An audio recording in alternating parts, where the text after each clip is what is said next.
RBI ने IIFL finance limited पर सोने के बदले कर्ज की मंजूरी या वितरण पर रोक लगा दी है। सोना गिरवी रखकर कर्ज देने के मामले में कुछ चिंताएं सामने आने के बाद एक कदम उठाया गया है। आरबीआई ने कहा है कि कंपनी के गोल्ड लोन पोर्टफोलियो में निगरानी करके कुछ चिंताएं पाई गई हैं। सर, क्या कुछ चूक पाई गई, कहाँ कुछ ऐसा हुआ, क्या ऐसा हुआ जो ये रोक लगा दी गई?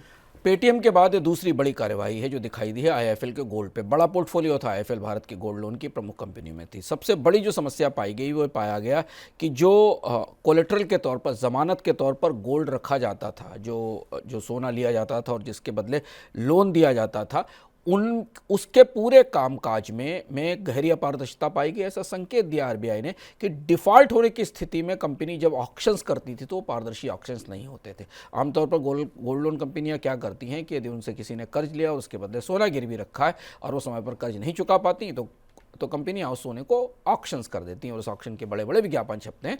ऐसी खबरें मैं आपको मनी सेंट्रल में बताते रहे हैं। लेकिन अब इसी प्रक्रिया में आईएफएल ने कि इसी प्रक्रिया में आरबीआई ने गहरी खामी पाई है और गोल्ड लोन के डिसबर्समेंट को या उसको बांटने को रोक दिया गया है।